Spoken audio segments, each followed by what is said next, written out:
और सबसे पहले जगदलपुर से बड़ी खबर आपको बता रहे हैं। कांग्रेस में बस्तर से टिकट की होड़ मच गई है और होड़ कुछ ऐसी है कि कवासी लखमा ने अपने बेटे के लिए टिकट मांग लिया है। सूत्रों के हवाले से ये खबर आपको बता रहे हैं। कवासी लखमा जो कि पूर्व मंत्री भी हैं, अपने बेटे के लिए टिकट के लिए वो दिल्ली पहुंच गए हैं। उनके साथ बस्तर के कई कांग्रेस नेता भी मौजूद हैं। अभी बस्तर से दीपक बैज सांसद हैं और अगर छत्तीसगढ़ के सांसदों की बात की जाए तो छत्तीसगढ़ की 11 में से केवल 2 सीटें कांग्रेस के पास, एक कोरबा की सीट और दूसरी बस्तर, जहां से दीपक बैज सांसद हैं। और दीपक बैज का ये यहां से टिकट माना भी जा रहा था कि कंफर्म है, लेकिन ऐसा लग रहा है कि अब टिकट को लेकर होड़ मच गई है और एक अनार 100 बीमार वाली स्थिति, क्योंकि अब कवासी लखमा अपने बेटे के लिए टिकट मांग रहे हैं।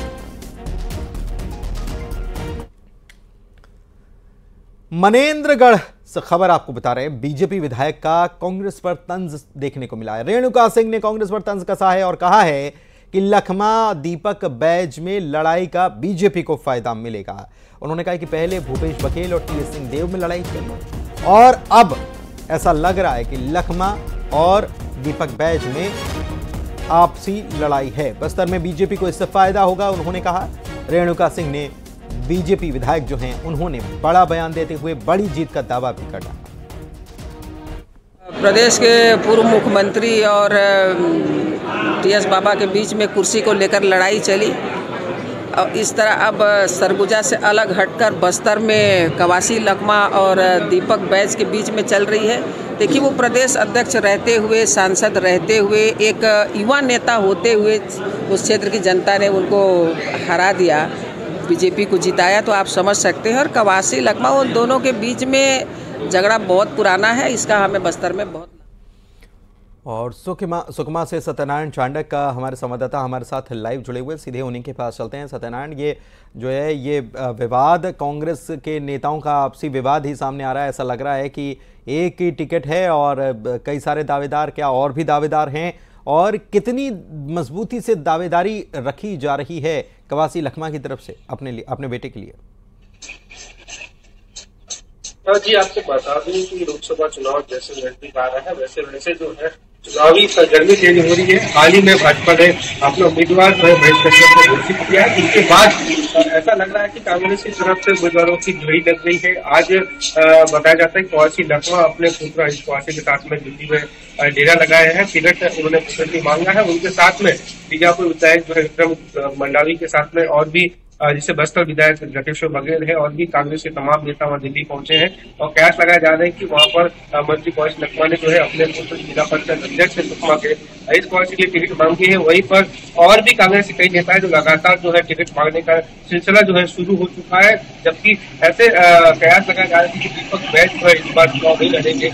लेकिन महेश कश्यप के नाम फाइनल होने के बाद में ऐसी जानकारी मिलने की दीपक बैज भी चुनाव लड़ने की तैयारी कर रहे हैं, जिसके मद्देनजर जो है ये हलचलें तेज हो गई है और लगाया जा रहा है कि वहां पर दिल्ली में लोगों का जो नेताओं का डेरा जो है जमा हुआ है। बहुत शुक्रिया आपका इस जानकारी के लिए। तो सत्यनारायण हमारे सहयोगी जानकारी दे रहे थे कि यहाँ पर सिर फुटबॉल जैसी कांग्रेस में स्थिति नजर आ रही है, क्योंकि एक सीट के लिए दो दावेदार तो यहाँ पर सामने आ चुके हैं, जो कि एक तो सिटिंग एमपी हैं। छत्तीसगढ़ की सभी सीटों पर प्रत्याशी तय हो चुके हैं। कांग्रेस ने सभी सीटों पर फैसला ले लिया, ऐसी जानकारी मिल रही है।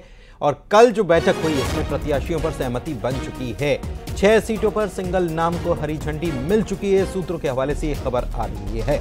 इसके अलावा 5 सीटें ऐसी हैं, कुल 11 सीटें हैं और 6 में सिंगल नाम और 5 सीटें ऐसी हैं जिन पर पैनल तैयार किया गया है। भूपेश बघेल, ताम्रध्वज साहू, शिव डहरिया को टिकट मिलेगा, ज्योत्सना महंत को भी टिकट मिलेगा, ऐसा माना जा रहा है। और 7 मार्च को कांग्रेस की स्क्रीनिंग कमेटी की बैठक होनी है और बैठक में प्रत्याशियों के नाम पर अंतिम मुहर लगा दी जाएगी और उसके बाद 1 से 2 दिनों में फाइनल मुहर या फाइनल घोषणा जो है वो मानी जा रही है कि फाइनल घोषणा कर दी जाएगी।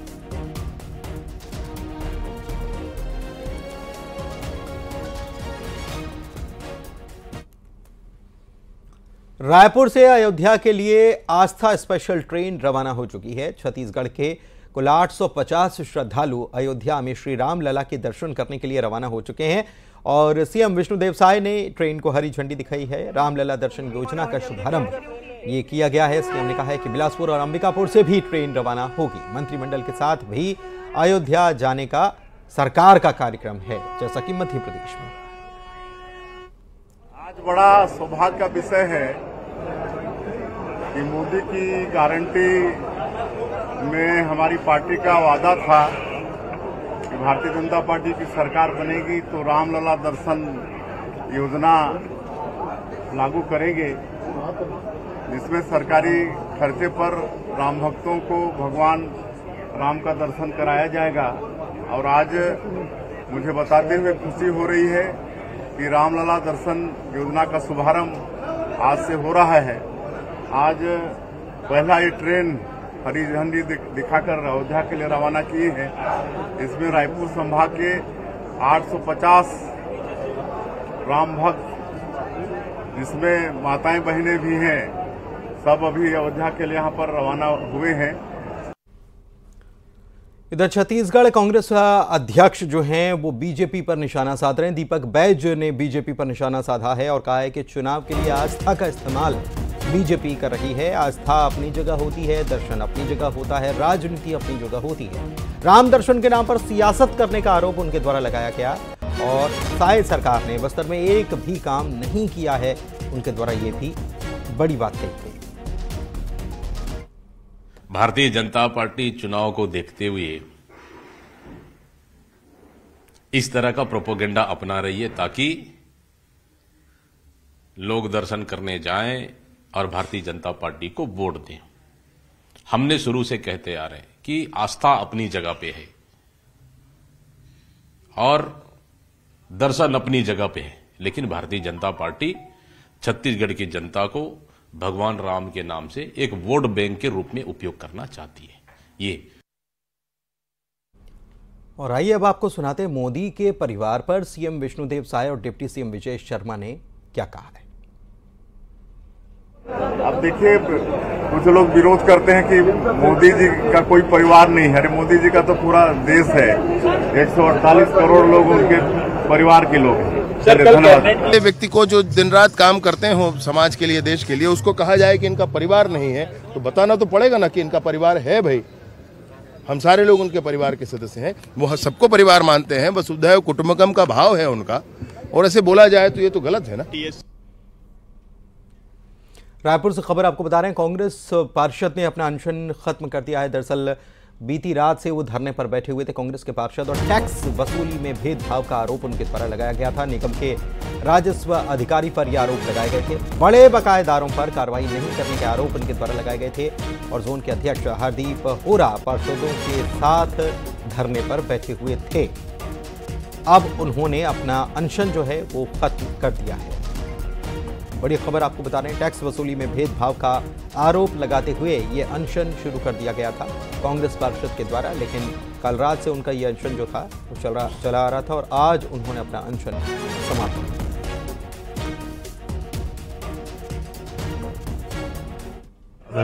बंटेवरा जी जो जोन के दो के अध्यक्ष हैं, आज वो धरने पर बैठे थे। कारण ये था कि वो शायद कोई 2-3 को लोग फिर से अप्रोच किया होगा कि भाई मुझे 7-8 दिन का टाइम दिला दो, और हो सकता है वो मिडिल फैमिली गरीब आदमी होगा, तो उन्होंने निवेदन किया होगा यहाँ पर आरओ को कि भाई उसको मत करो, 1 आध हफ्ते का टाइम दे दो, 1 आध हफ्ते में पैसा जमा कर देगा। मगर उसके बाद भी शायद मेरे ख्याल से वहाँ अधिकारी और कर्मचारी वहाँ पर गए, शायद तालाबंदी किए, फिर कॉल दिए, इस तरीके का वहाँ पर हुआ। तो स्वाभाविक है मेरे ख्याल से जब कोई मिडिल फैमिली या कोई गरीब आदमी अगर रिक्वेस्ट करता है और ये बोलता है, म्याद देता है कि यार मैं 1 हफ्ता 10 दिन का टाइम देना, तो मेरे ख्याल से दे भी देना चाहिए। मेरे ख्याल से कोई वो नहीं है। और यदि जोन का अध्यक्ष बड़े गंभीरता पूर्वक अगर इस बात को बोल रहे हैं तो मुझे लगता है कि इस बात को यहाँ के अधिकारियों को थोड़ा सा सोचना। रायपुर में छात्र पर चाकू से हमला करने की वारदात अंजाम दे दी गई। स्कूल से परीक्षा देकर यह छात्र निकला था और इसके पीछे वजह प्रेम प्रसंग बताई जा रही है, जिसमें चाकू से हमला कर दिया गया। 2 सगे भाइयों पर नाबालिग ने हमला किया है। 9वीं की परीक्षा देकर छात्र निकला था, स्कूल लेने के लिए बड़ा भाई भी आया था और पंडरी थाना पुलिस अब पूरे मामले की जांच में जुटी हुई है। प्रेम प्रसंग का ये मामला बताया जा रहा है, जिसमें ये वारदात अंजाम दी गई और नाबालिग जो है इसमें आरोपी है जिसने हमला कर दिया, चाकू से हमला कर दिया गया। छात्र पर परीक्षा देकर निकल रहा था, बड़ा भाई उसे लेने आया था, इसी दौरान ये हमले की वारदात अंजाम। पेंड्रा में महिला और नवजात की मौत हो गई। इलाज नहीं मिलने का आरोप इसमें लगाया गया है कि महिला और नवजात को इलाज नहीं मिल पाया, जिसकी वजह से दोनों की मौत हो गई है। सामुदायिक स्वास्थ्य केंद्र का ये पूरा मामला है और इसमें आरोप डॉक्टर पर लगे हैं। लापरवाही यहां पर डॉक्टर की तरफ से की गई। जिला स्वास्थ्य अधिकारी ने इस पूरे मामले में चुप्पी साध ली है। वो डिलीवरी के लिए हम लोग वहाँ लाए। कहाँ लाए थे? 102 में पेंड्रा हॉस्पिटल में। उसके बाद नर्स को बताई मितानी, तो एक बार जांच के लिए ले गई। उसके बाद बोली सुबह होगा, तो सुबह फिर मितानी 9 बजे बोली, तो बोले कि 2-3 बजे फिर डिलीवरी होगा। उसके बाद आने के बाद फिर ये लोग बोले कि मैडम जी देख लीजिए इसको दर्द हो रहा है। तो एक बार ले गए वहाँ, तो बोले ठीक है अभी समय है। उसके बाद कुछ नहीं किए, बोले कि रिफर कागज़ बना देता हूँ, चले जाओ जिला में, यहाँ सुविधा उपलब्ध नहीं है, हमारे पास यहाँ उतना ज़्यादा मशीन नहीं है, तो वहीं ले जाओ, वहाँ सब कुछ सुरक्षित है। तो मेरे बोले कि भैया रिफर बना दे रही हूँ और गाड़ी का साधन बुला दे रही हूँ। तो बोला ठीक है मैडम बुला दीजिए। तो बुलाने के चक्कर में फिर वो बोली।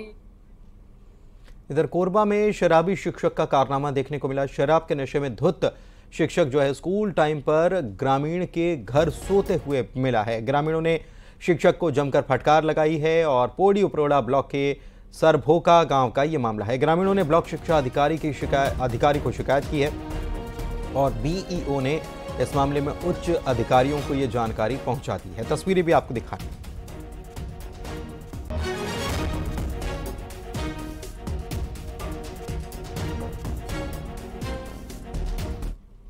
बढ़ते आगे बात अगली खबर की। बलौदा बाजार में योगेश अग्रवाल नाम के एक युवक की हत्या की गुत्थी को पुलिस ने सुलझा लिया है। मजाक करना युवक की हत्या की वजह बन गया। पुलिस के मुताबिक योगेश अग्रवाल रोज मॉर्निंग वॉक के लिए जाता था, जहां वो आरोपी रॉकी पटेल से मजाक किया करता था। रॉकी को ये मजाक पसंद नहीं आता था और एक दिन उसने योगेश अग्रवाल की हत्या कर दी। मामला भाटापारा ग्रामीण थाना क्षेत्र का बताया जाता है। भाटापारा ग्रामीण में शिकायत आई थी कि तरेंगा गांव में एक बुजुर्ग व्यक्ति की लाश पड़ी हुई है। पुलिस मौके पर पहुंची तो पता चला वो गांव के ही एक निवासी हैं, घनश्याम अग्रवाल जी, योगेश अग्रवाल जी। उनकी लाठी से मारकर हत्या कर दी गई है और गांव में ही प्रत्यक्षदर्शियों के गवाह के बाद आरोपी को गिरफ्तार भी किया गया है और उसके पास से आला जरब भी गिरफ्तार किया गया है। और इधर धमतरी के भेड़ावर गांव के लोग गंदा पानी पीने के लिए मजबूर हैं। दरअसल ग्रामीण ये बता रहे हैं कि कई महीनों से उनके हैंडपंप से गंदा पानी आ रहा है और इसकी शिकायत कई दफ़ा उन्होंने की है, लेकिन कोई कार्रवाई या कोई इस मामले में एक्शन नहीं हुआ। ऐसे में परेशान ग्रामीण बोतल में पानी लेकर कलेक्ट्रेट चले गए। कलेक्टर के निर्देश के बाद अब कार्रवाई की बात कही जा रही है। हैंडपंप का बहुत गंदा पानी निकल रहा है, लेकिन प्रशासन कोई ध्यान नहीं दे रहा है इस पर। कितने दिनों से पानी पी रहे हैं? ये यहाँ तक बरसात मतलब 4-5 महीने से आ रहा है गंदा पानी। क्या कारण है इसका आने का गंदा पानी? इसका कारण अब प्रशासन कोई ध्यान नहीं दे रहा है, लेकिन जांच करवाना चाहिए।